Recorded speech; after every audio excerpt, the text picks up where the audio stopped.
Hello and welcome to the ASB Investment Podcast, a show that keeps you up to date on the markets and helps you make smart choices with your investments. These are entirely our own views and that of our guests.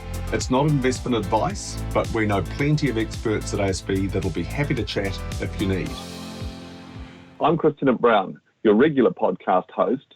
Today we're going to do something different. I'm going to hand over the hosting to my friend and colleague Nigel Grant, who has worked in several roles within the ASB wealth business and most importantly is passionate about investments. I'm going to put my Economist hat back on and help answer a few questions about markets, and joining us is ASB Wealth Manager Sean Lewington. He's here for today's podcast. So with that introduction, I'm going to hand over to you, Nigel. Thanks, CTB. It genuinely is awesome to be in this seat. I remember when we conceived of these podcast ideas, a couple of years ago, maybe it was a couple of years ago, a year ago, a couple of years ago, and to now be on it, it's come full circle. So I'm stoked to be in this seat, and a bit more background to me. Just love investments. We were joking before in terms of how many screens I've got going on at one point, watching different things happening, from a day-to-day perspective. But to be able to talk, to you guys, and then obviously talk to customers indirectly on what's going on, to provide a bit more guidance and advice is something I'm really, really, really passionate about. So obviously we'll switch hats. So CTB, what have you been up to lately? Anything you want to tell our avid listenership about? I understand you were, flying over Auckland as part of the Anzac Day commemorations. Yeah, I was. And regular podcast listeners will have heard me telling the odd plane story. And I was, I'm lucky enough to be part of Warbirds out at Ardmore, and flew in a Harvard and amongst the formation, trying to get over as many RSAs as possible over the Anzac weekend to show our respect. So that was a real pleasure over the past month or so. Apart from that, I have been flat out trying to deal with all the changes that have been taking place in the investment world, and one big thing is the interest rate space has been an issue, and I do a lot of writing about interest rates. So there's been plenty to keep me busy over the past month or so. I hope you weren't writing about interest rates as you were flying, but no, I keep them separate. But the interest rate commentary after the RBNZ's interest rate adjustment yesterday will keep me out of the air for a day or two, I suspect.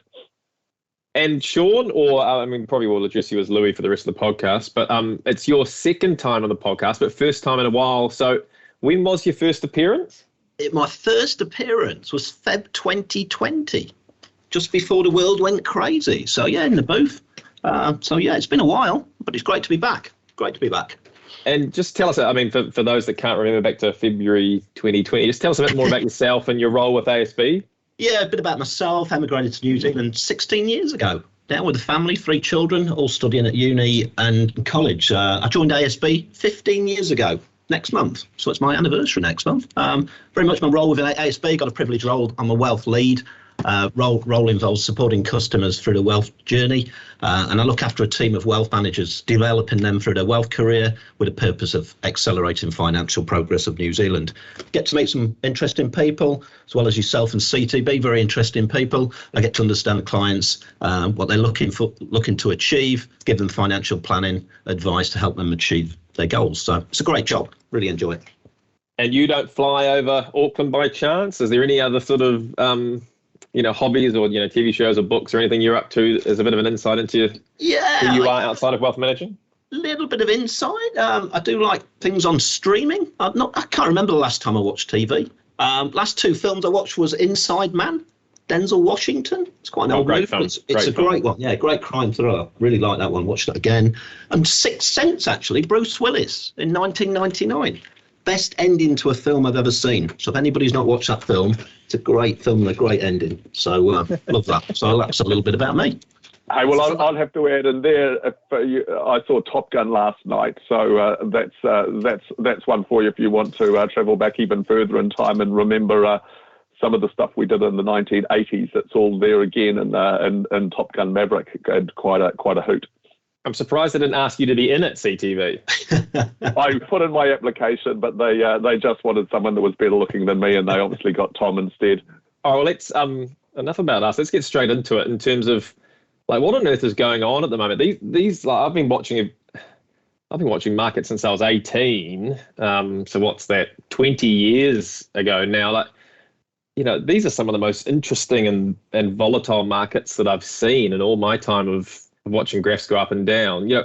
Again, what is going on at the moment? CTB, I saw the other day, this is the first time since the late 70s that both major bond and equity markets are down, probably now more than this, but down over 10%. What's driving this largely? Yeah, it's interesting. It's unusual. We usually think that when share markets go down, bond markets will hold up or even improve in value. It's unusual, but not that unusual for them to have times where both are down. But certainly you have to go back a long way, like you've mentioned, to see drops in both markets of this magnitude. And the key thing that's happening now is it's interest rate increases that are happening all around the world that are driving and rattling concerns in equity markets as central banks move away from those ultra supportive policy settings that we had during the pandemic and try and get interest rates back to more normal levels. And that process is happening very, very quickly. It's bonds move in the opposite direction to interest rates and yields. So we've seen these falls in bond markets and equity markets really pull back, 10 to 20% when it comes to most equity markets, close to 30% if we're looking at the NASDAQ, that big tech and heavy index in the States. So on top of those interest rate adjustments, and there's a reason for that, is the inflation we're seeing around the world. That's ultimately why central banks are raising rates so quickly. So inflation, interest rate adjustments are both rattling equity markets. And then on top of that, we've got the war in Ukraine. So we've got geopolitical concerns as well that are all stacking up to make this a wall of worry that we talk about that drives markets down from time to time. The word for last year, I think, or one of the key words was it's transitory, right? Like it's going to subside. It's all supply chain driven. This is going to pull back. I heard a joke the other day about, the Federal Reserve now has it's like a swear jar for any time they mention the word transitory in the States. Like it's just not going away now. It's sticky. What's driving that primarily, mate? Yeah. So inflation in the first instance, for over a decade, the problem for central banks has inflation on the whole has been too low. Domestic inflation pressures, things that we don't trade with overseas countries, like our rates, the cost of labour, that's usually been fairly normal, but we've always been able to import lower prices. So we've had inflation running around between 0 and 1% for many years over the past decade. And then when COVID hit and supply chains got interrupted, we suddenly started getting these higher prices as there was a lot of demand for goods as economies recovered from COVID, but supply was interrupted. And so this transitory idea when we were talking about inflation came out of the idea of once global supply chains return to normal and labour markets return to normal, people start travelling, we start shipping goods around much smoother. This inflation will go away again. And that just hasn't happened. There's been things which now look more permanent, which I guess is the opposite to transitory. Labour markets have got incredibly tight. Normally when you have a recession, you'd expect labour markets to have a lot of capacity because a lot of people lose their jobs. The opposite's happened during the pandemic, both here and abroad. The unemployment rate here is lower now than what it was before the pandemic. So no matter which way you look, there's signs that this inflation pressure is going to be around for a while longer. Here it's got up to 7%. In other countries, it's even harder. And we're thinking it's going to be north of the RBNZ's 2% area that they'd like it to average for quite a few years. So a really big contrast to a few years ago, as some of these factors appear to be way more permanent than what economists and policymakers were thinking as recently as 6 to 12 months ago. You raise a good point. Did policymakers, probably all monetary policy in this sense, did they make a mistake? I know the RBNZ tightened a lot earlier than the Fed as such, but did they get it wrong? Yeah, I think in hindsight you can always look back and say should have central banks eased by as much as they did, and likewise once the economy started to recover, when should have they started tightening? Now, if we look at classical models of what central banks could do based on unemployment rates, growth, and all that sort of stuff, you would say that central banks should have started tightening perhaps in late 2020 when economies were really holding up a lot better than what we thought back at the start of the pandemic. But if we look at the RBNZ, who started raising interest rates late last year, they looked at the time like a real outlier to be hiking rates when other central banks, including the Reserve Bank of Australia, were going, no, that's many years down the track. And now they look like quite a leader. They went 50 basis points in their rate hike at this month's meeting and the same in the meeting prior. And they're not alone. When we look in the Fed minutes, for example, for the US, they're looking like they're going to be going in 50 basis point hikes.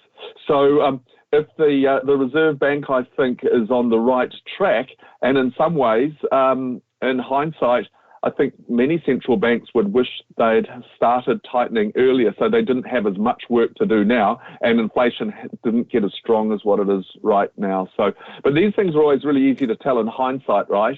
When you're in the middle of a pandemic, everyone always appreciates the central bank and the government doing all they can to support an economy. So, but I think your point's a valid one. We'll probably look back on it and think that they should have all gone earlier in terms of tightening rates. Yeah, it's funny.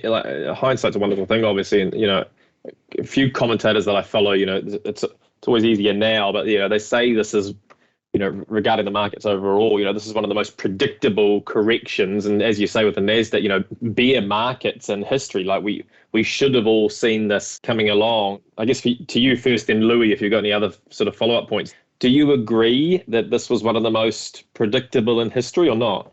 Maybe I start there and say, hey, economists are always criticised for forecasting 10 of the last 2 recessions that we've ever had. I always think there'll be someone that said, this was predictable, we should have seen it. But the reality is we hardly ever can say this was predictable. No one would have predicted, for example, in March 26th, share markets hit their bottom. I don't think you would have found many people that were brave enough to say, well, we'll be setting record highs within a year, but indeed that's what we did. There was no one predicting that house prices would go up in what was our worst recession that we've had since the Great Depression. I think it's one of those things that in hindsight, you could say, hey, look, there's a lot of stuff here that was going wrong. But there are always things in the background that can rattle markets. It's just whether they mount up to enough to cause a correction like now. So I don't think it was predictable, and I never think corrections are predictable. They just happen. The predictable thing to me is that the sun comes up every day, and that in 2 or 3 years' time, this will be just one of the blips or events in share markets that investors have had to deal with. They just come along every few years, but just when they're going to hit and for what reason, I don't think it's ever something you could say it's really predictable. Yeah, I totally agree with CTB there, Nigel. I think when we had 5-year interest rate, you could fix your mortgage at an extremely low rate. Not too many people are going for a 5-year really low rate. Now they'd probably snap your hand off for that. So absolutely no, I don't think you can predict these things. Yeah, I think I saw an interesting chart the other day saying, regarding kind of drawdowns, as they call it in the States, or declines, like back to, I think it was 1926. The average annual drawdown, and obviously it's averaged, but the average drawdown is about 13.6%. So every year you're expecting a pullback in markets. It's just that it never feels, the one you're in never feels natural and comfortable. So I think it's just something that people need to get just, I guess, comfortable with. This is the price you pay for being in sort of growth or assets over and above the risk-free rate. And in terms of the parallels to the house market, currently we're seeing declines there in house price values, not to the same extent as necessarily equity markets are, but it's a lot harder for people to exit their house, right? Liquidate their portfolio of housing, and they're also not presented with a ticker price every minute on what your neighbours sold their house at, or to sort of get into your mind the idea of, oh gosh, house prices are going down, or here's the minute by minute value of it. What is ASB's view on house price forecast CTB? Because that's probably a lot of what our clients obviously have that part of their portfolio, along with anything in terms of, other investments. Yeah, I think you make a couple of good points there. Imagine how terrifying it would be if every day you were firstly had the opportunity to walk out to your letterbox and there was a piece of paper in there that told you how much your house was worth. And secondly, there was a form asking if you wanted to sell it and buy it back later on. It would be terrifying. And of course, people would go, well, no, I'm not going to do that. And so we tend to stick with housing, which is the great thing. The illiquid nature of your own home forces you to stick with it when we have these down periods, which I don't think we're out of line thinking, well, house prices will be back on an annual basis by 10% or more. If we saw a 10% decline in house prices, for example, it's still going to be a house that's very expensive and really only going back to the levels that we saw in mid last year or early last year. So these aren't dramatic declines. That we're still talking about a very expensive housing market. But there are a number of forces and a similarity to the share market in terms of impacting the asset price and rattling investors is this backdrop of rising interest rates. So, a mortgage rate has gone from, you could have locked in a 5-year mortgage at 2.99% and still be fixed at that rate. That same rate today is now well over 6%, and there's no such thing as a mortgage under 3% anymore. In fact, getting one under 4% is now hard. So there have been big increases in mortgage rates. And that just has an impact on the housing market. But the good thing with housing is the fact that if you've got a very strong labour market and people keep their jobs and banks have done the right thing and stress tested any new borrower at much higher rates than what we were offering during the pandemic, they won't be forced sellers.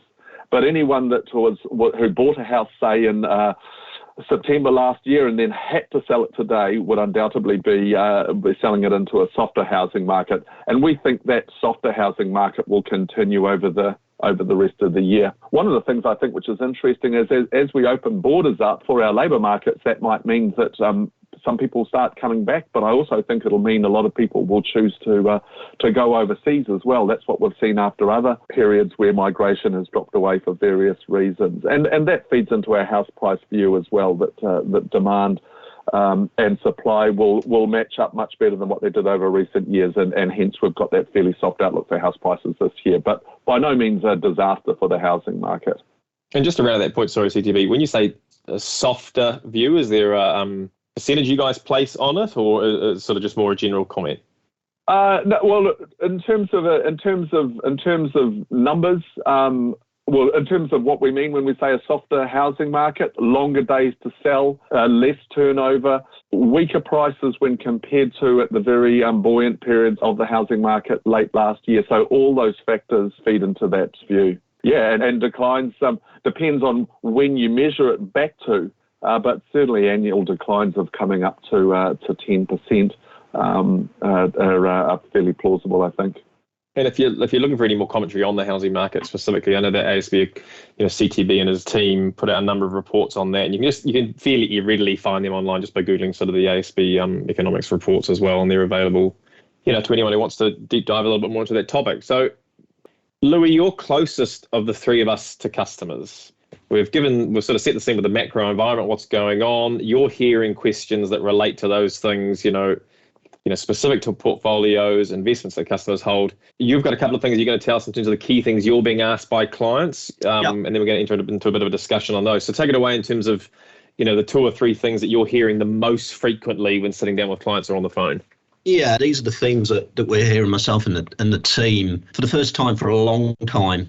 Over the last 10 years, we're seeing conservative funds weak and actually weaker than growth funds over the last 12 years. So clients are a little bit unsure about why that's happening. That's probably the key one. What changes have we been making to the portfolios? And why haven't we made bigger changes, considering what's been going on, what Chris has been talking about earlier? Also a common one, how much worse can it get?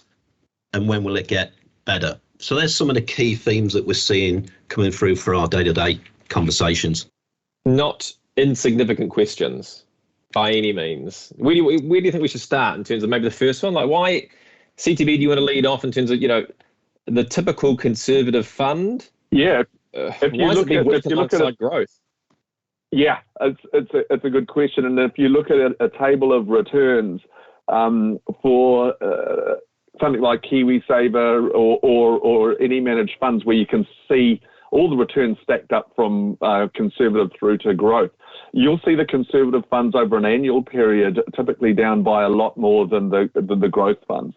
And this really ties into that earlier point we made, but this is the first time in many decades where we've seen bond markets falling at the same time as share markets. And so for a conservative fund, which could be holding 80% in bonds or fixed interest investments, the biggest part of the portfolio is down, and it's not getting any offset by shares. The shares are down too. Normally what we'd see is that when the share markets were down, that would be as far as we'd need to look. And the less shares a portfolio had, the better it was holding up. But when bonds are going down, and in fact those rising interest rates that are driving the value of bonds down are all tied in together, the conservative funds are really getting a double whammy. And we see that if you look up our returns, and it's across the industry, as something that we're grappling with. It's not that common. We have seen it from time to time, but not over a sustained period like a year like this. Sometimes this will happen on a quarterly basis, but that the conservative funds will be weaker. But certainly over the past year, that's the case. It's very hard to understand. One of the important things to remember, though, is with this is it is just a mark-to-market, as we say, and apologising for using a bit of jargon, with those bonds, rather than defaults going in those and within those bonds within portfolios. It's still really, really good quality bonds that you'll find within our portfolios of investment grade bonds. They're just valued a lot lower in this rising interest rate environment, and it's particularly impacting the conservative funds that have a lot of bonds. To labour that point a bit, if you hold a bond through to maturity, the principal is repaid and the coupon pays. As you say, from a mark-to-market perspective, it's only if someone has a need to sell before the maturity date, correct? That's right, and this is a really hard thing to understand. And ironically for portfolios, these rising interest rates in the long run are a good thing, because for a long time conservative investors haven't been able to access decent yielding term deposits or decent yielding bonds because those yields had just got so low. So over the longer term, and by longer term, I'm thinking next 5 to 10 years. What we should actually see is this is a helpful adjustment for conservative funds, because we'll be able to buy new bonds as bonds mature with higher coupons or higher yields. And like you say, if they're good quality investment bonds that haven't defaulted or anything like that, we will get the money back as those bonds mature. But we have to value our portfolios every single day, even though we don't sell them every single day. We still have to value what would it be worth if we were to sell it, so that we can put appropriate values on people withdrawing and people investing in a fund. And that mark-to-market that we talk about is what causes these losses rather than defaults. So it's one of those times where it's a bit tricky to understand exactly what's going on. And the simplest thing to do is to think, right, this is why we talk so much about what's your time frame, so you can deal with the sort of volatility you see when these interest rate adjustments are occurring.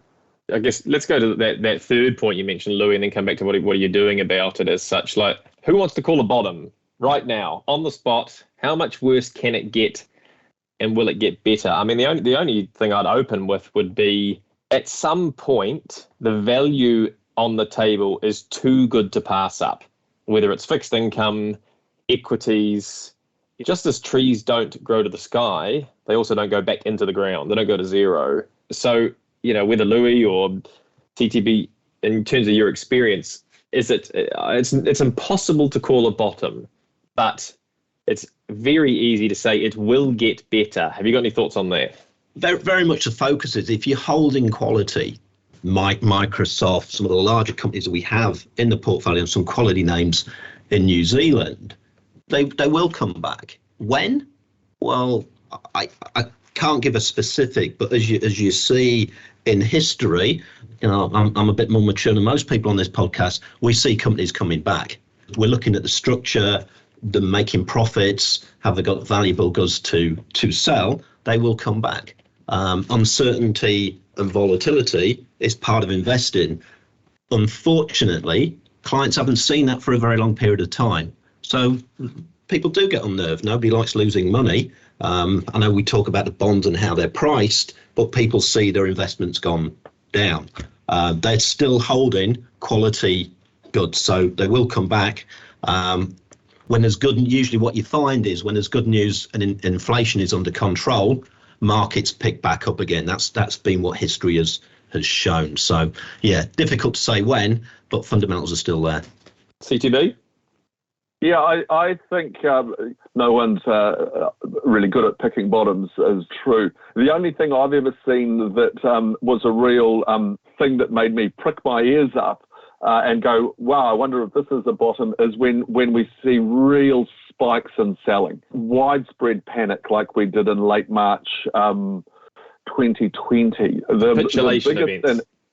The heaviest days of selling in late March actually corresponded with the bottom and the turning point when there was massive capitulation. And we haven't seen that sort of panic or massive spike. But volatility has definitely picked up over recent weeks, and that to me is a bit of a signal. And the other thing I always remember is the clouds never always clear.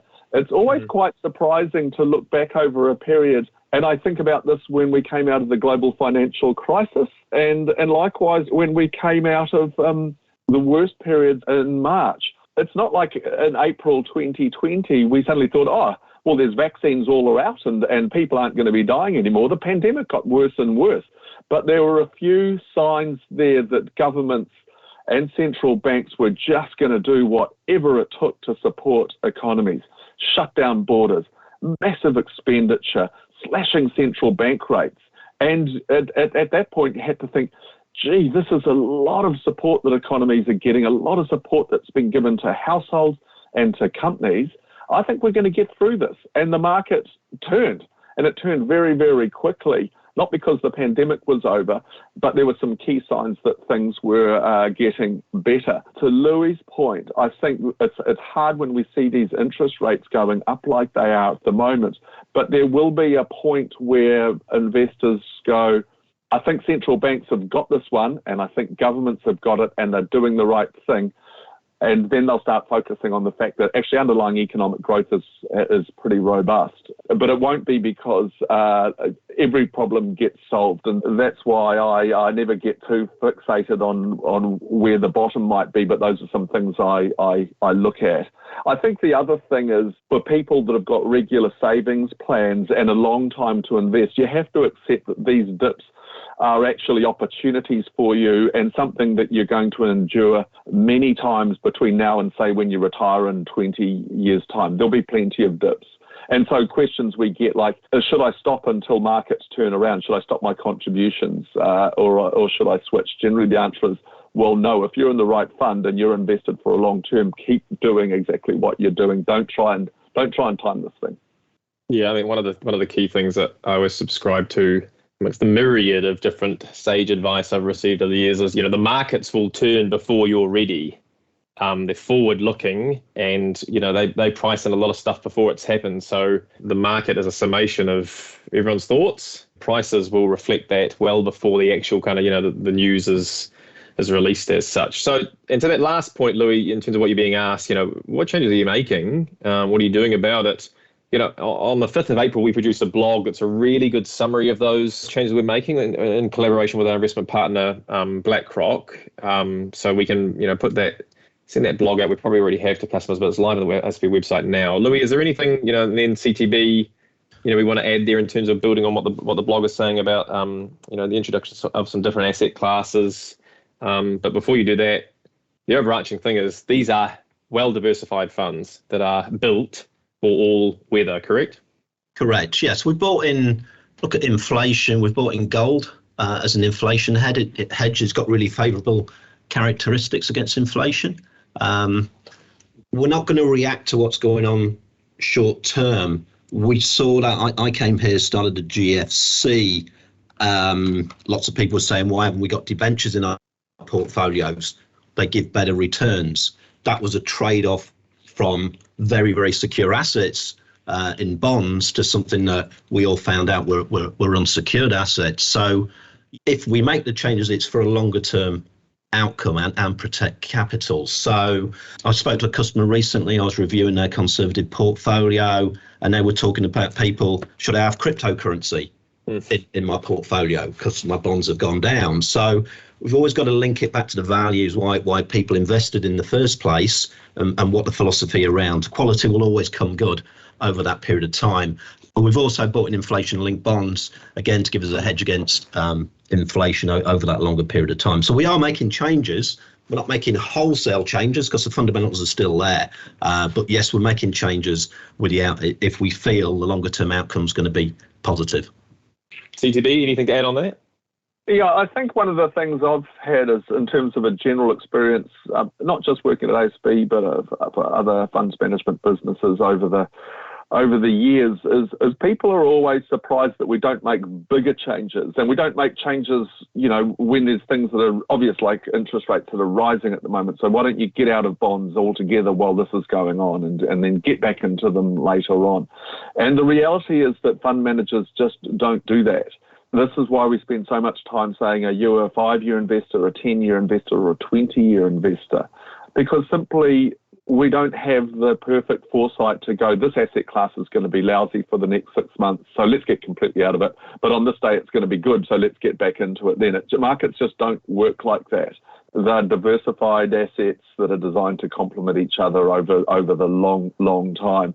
And so the changes that we make are often quite subtle. Like we talk about adding commodities into a fund with a slight reduction in bonds, for example. We're not talking about getting rid of 70% of bonds and putting in gold instead. You're talking about a few percentage of bonds. And even when we're altering the asset mix between shares and the bonds, they're quite small and subtle changes that we're taking with a long-term view. If we were changing it every month, it would imply that we got something wrong every month as well. And markets don't work like that. So I think, this is why, although it's boring and it sounds like a bit of a cliche, we've got to focus on the long term and choose assets that we know have got a proven history of working together over the long term. The one thing that is different this time, if we think about the last 30 or 40 years, essentially we've had falling inflation over that entire time since the 80s. And on the whole, falling interest rates. Listeners that had a mortgage back in the 80s will be going, well, I paid 20% or thereabouts, so why are these people worried when mortgage rates are only 5% and there's still a 4% available? And so, but it is a turning point on inflation. It's the first time in a long time that inflation's got this high, and it's the first time in a long time that central banks have had to quite aggressively raise interest rates.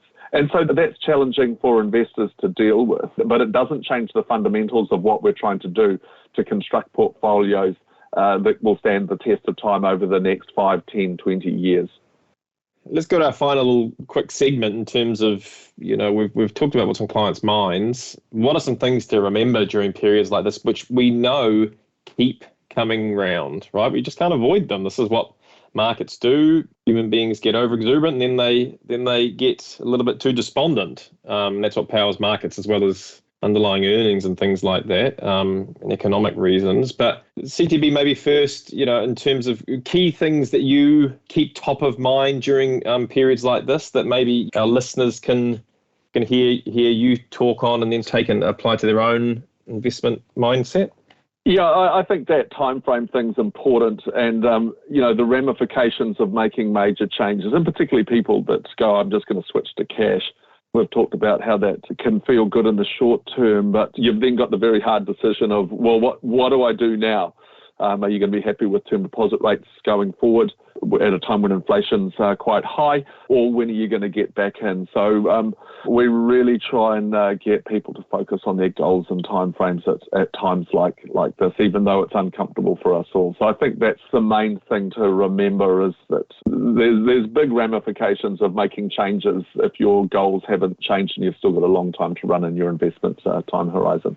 One of my favourite investment fanboy follows, Howard Marks from Oaktree. I think one of the things he always says is, that question you raised about, do I, going to cash or not? By doing that, you introduce two potentially wrong decisions, not only on when to move to cash, but also when to get back in. The average investor is probably not going to be able to time the market. So I always remember that in terms of what he said about thinking you can go in and out the market. Louis, I guess any key things that have got you through periods like this in the past? Yeah.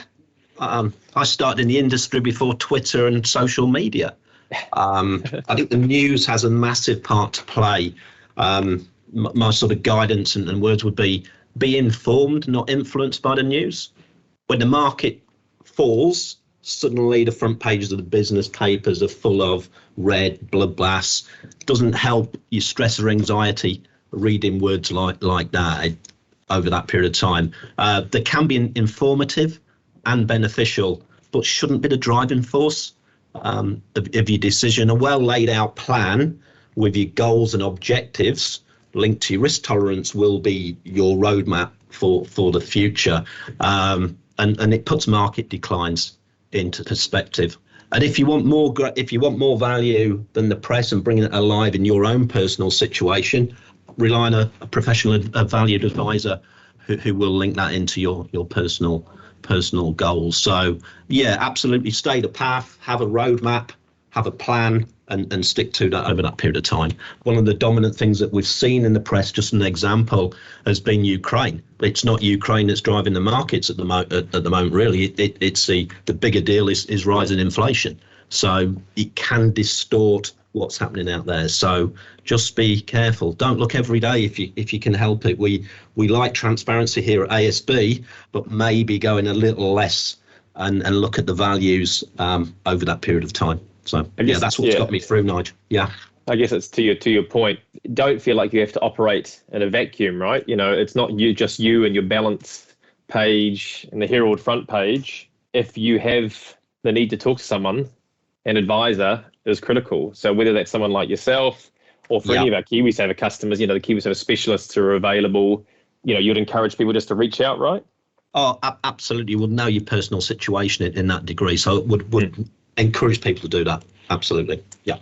And in terms of final reflections or thoughts, CTB, what's the next big milestone or event you're keeping your eyes on as such, in the coming weeks? There's a few, and I think Louis summed it up there. A lot of people sort of think, is my portfolio down because of Ukraine? I think he's rightly pointed out that the share markets are more broadly down, and bond markets are down because of inflation and interest rate adjustments rather than Ukraine. But I'll definitely be watching that, because it's undoubtedly and a really important event for the world, and horrific at a humanitarian level, and it is impacting people's sense of confidence in the outlook. So that's something that I'll be watching. But probably the most important thing is these interest rate adjustments, just how fast they come through and what that does to various markets and investments and confidence. And likewise, do we start to see signs that the economies are slowing enough and inflation pressures are reducing enough so that we don't have to go back to even higher levels of interest rates than what's currently being forecast. So yeah, I'll be a bit boring and say I'll be doing a lot of reading about central banks over the next month or two.